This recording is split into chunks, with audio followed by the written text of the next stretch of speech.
Señores, ¿qué fue lo que pasó hoy en Colombia?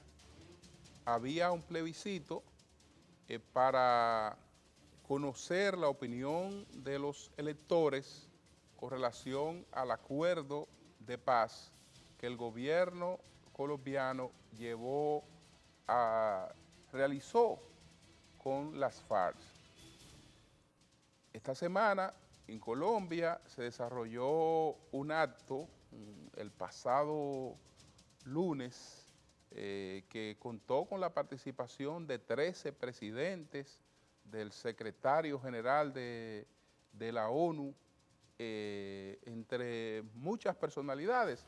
Ahí estuvo en ese encuentro el presidente Danilo Medina.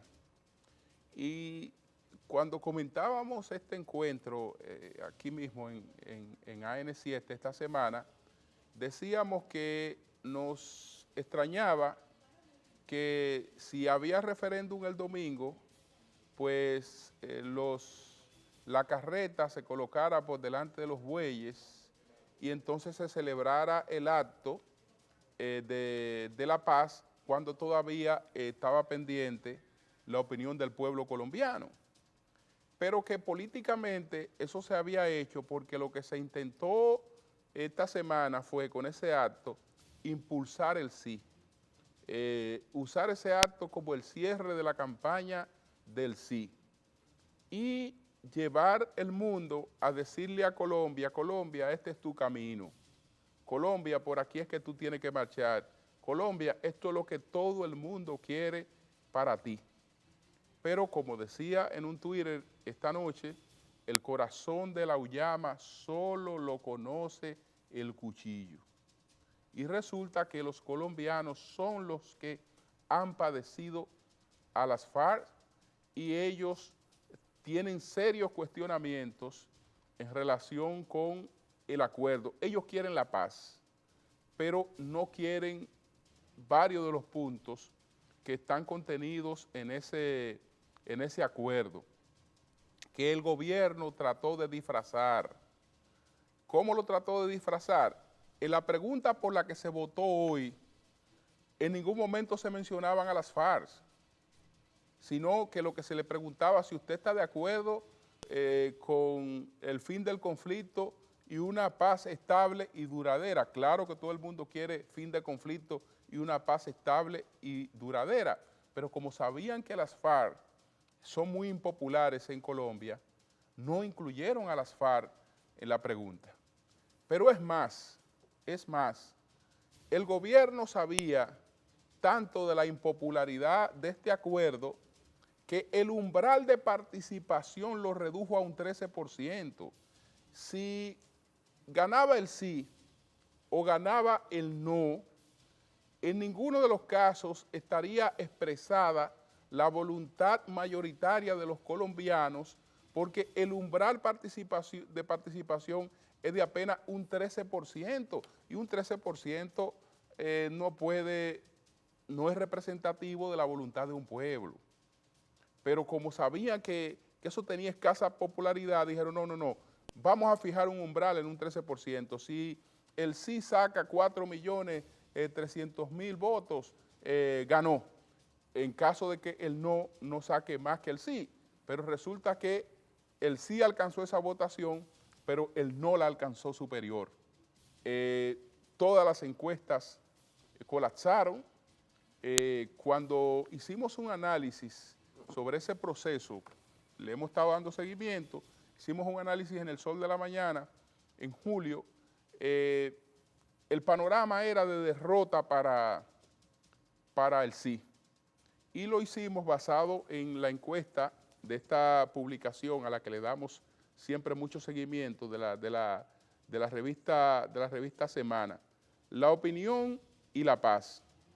Aquí, pues, esta encuesta de radio RCN, televisión y FM y de la propia revista, es decir, de 3 medios de comunicación independientes, en ese momento el no estaba muy por encima del sí.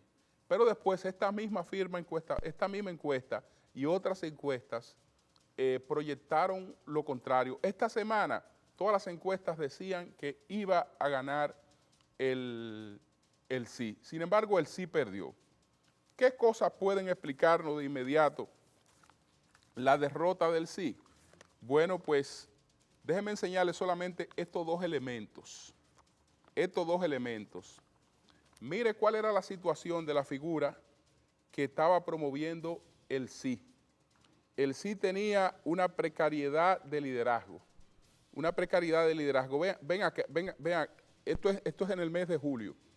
Esto es en el mes de julio cuando arranca la campaña. El líder del sí, el presidente Juan Manuel Santos, tenía un 32% de imagen favorable y un 66% de imagen desfavorable.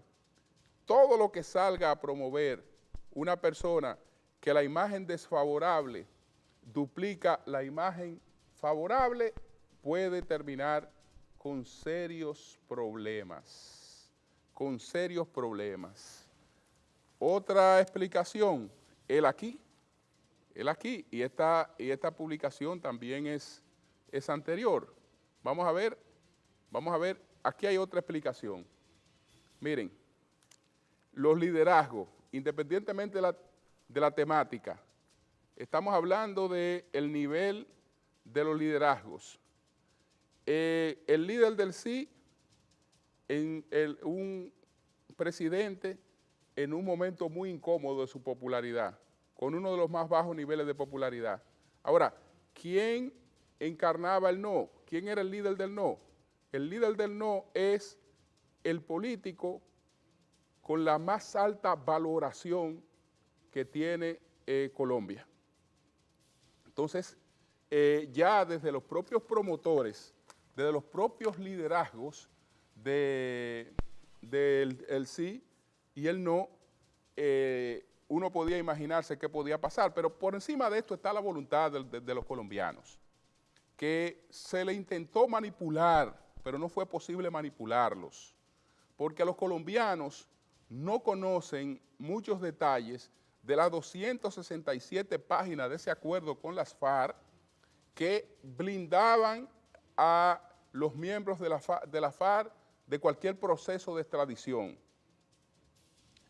que pues le daban una amnistía con todos los crímenes conexos a la rebelión, que el nivel de justicia, el de justicia transicional, en caso de que una persona fuera condenada o obligada a pagar una compensación por ser responsable de alguna masacre, eso no le impedía de participación en la política.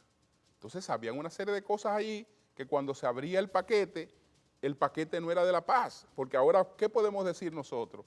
Ah, qué desgraciados son esos colombianos que tenían un acuerdo de paz ahí y no lo suscribieron. Bueno, porque había que abrir ese acuerdo de paz y ver qué planteaba ese acuerdo de paz, ver qué cosas estaban planteadas ahí en ese acuerdo de paz. Al verla, a conocerla, evidentemente que parece que la cosa varió mucho y el acto que se hizo de la paz, aún con toda la fuerza mundial, eso convenció al mundo entero de que lo que más convenía para la paz en Colombia era el sí, pero a los colombianos eso no lo logró convencer. Le pongo una imagen para pasar a otro punto. Que se haga un referéndum en la República Dominicana o un plebiscito, esto fue un plebiscito, tiene menos categoría que un referéndum, el referéndum tiene mayor alcance.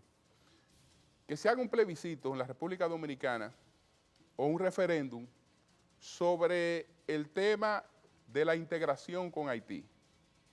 Los dominicanos vamos a votar abrumadoramente que no, pero probablemente el mundo entienda que sí.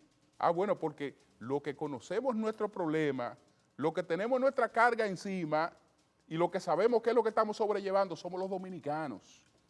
Y entonces por eso a veces uno ve que hay algunos pueblos, algunos países donde sus electores tienen una visión distinta, ellos a lo interno, a la que tiene el mundo, el que no está padeciendo la situación que ellos están padeciendo. Pero bueno, seguiremos con otros señalamientos importantes ya en análisis posteriores. Ahora vamos a presentar 3 preguntas que nuestro equipo le formuló al doctor Alfredo Polanco, que es nefrólogo. Esto fue a propósito de que el presidente Hipólito Mejía pues recibió una intervención para la extirpación de un cálculo, de una de las llamadas piedras en los riñones. Entonces, todo salió bien en su caso. Qué bueno que salió bien. Él fue dado de alta al día siguiente y esto no parece que tenga mayores complicaciones en su caso, pero de todas maneras, como esto tiene una alta incidencia, quisimos hablar sobre este tema con un especialista. Vamos a ver las 3 preguntas.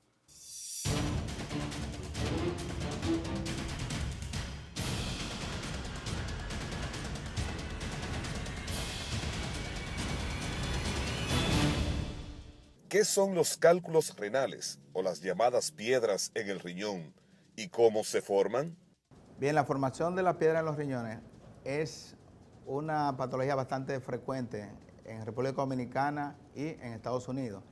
Se estima que aproximadamente un 14% de la población norteamericana, aunque aquí en República Dominicana no tenemos estadísticas muy fiables, padece en algún momento de su vida de cálculos renales, los cuales son mucho más frecuentes después de los 20 años y su mayor incidencia es después de los 40 años.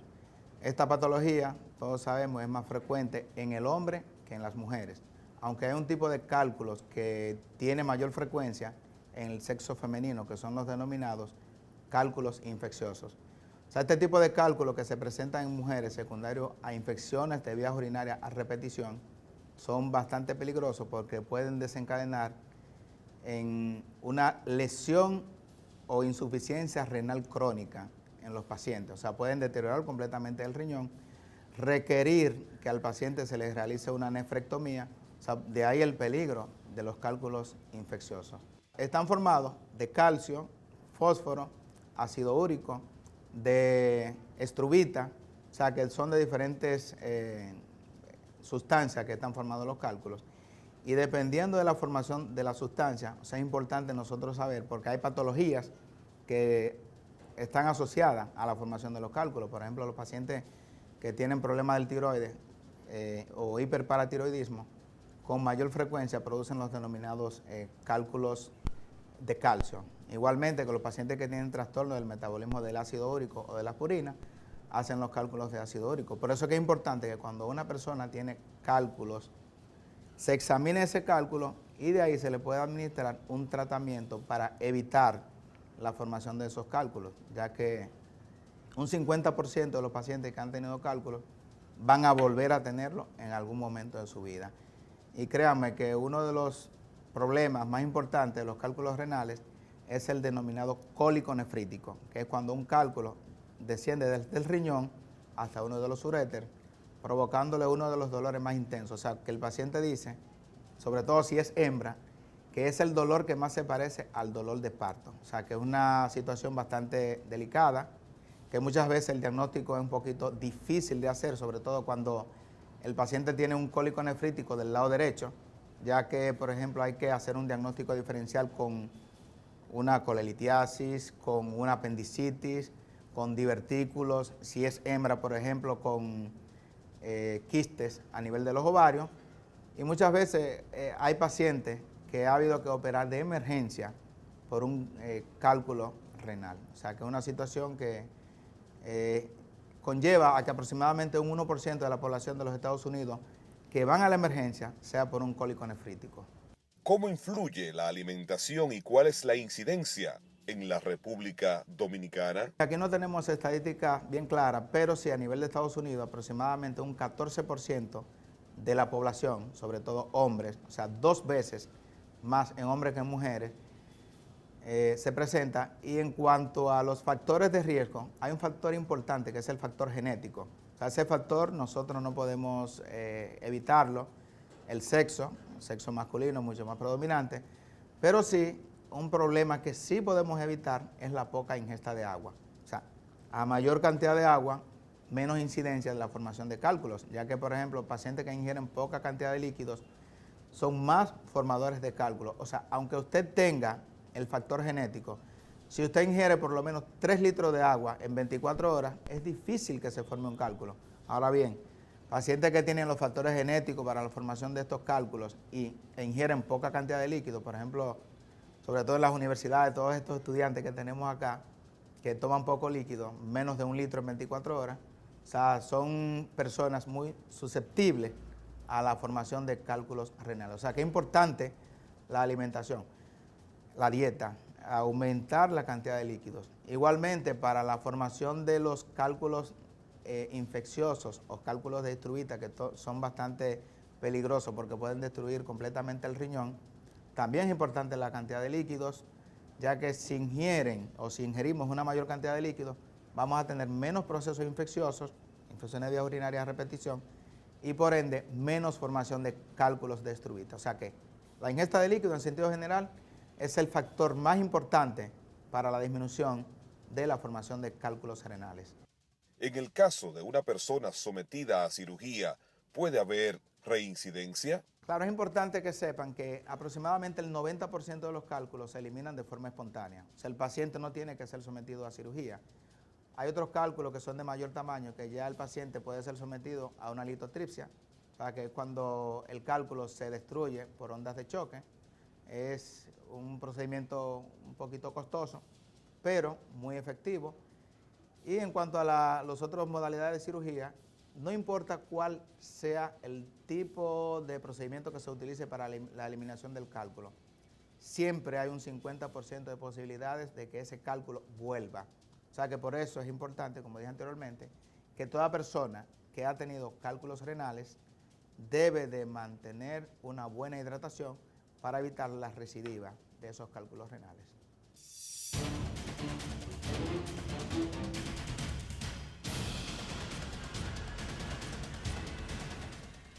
Bueno, gracias por esa cátedra al doctor Alfredo Polanco, al nefrólogo Alfredo Polanco. Nosotros hacemos una pausa y entonces vamos a presentar un resumen de informaciones interesantísimas que tenemos aquí.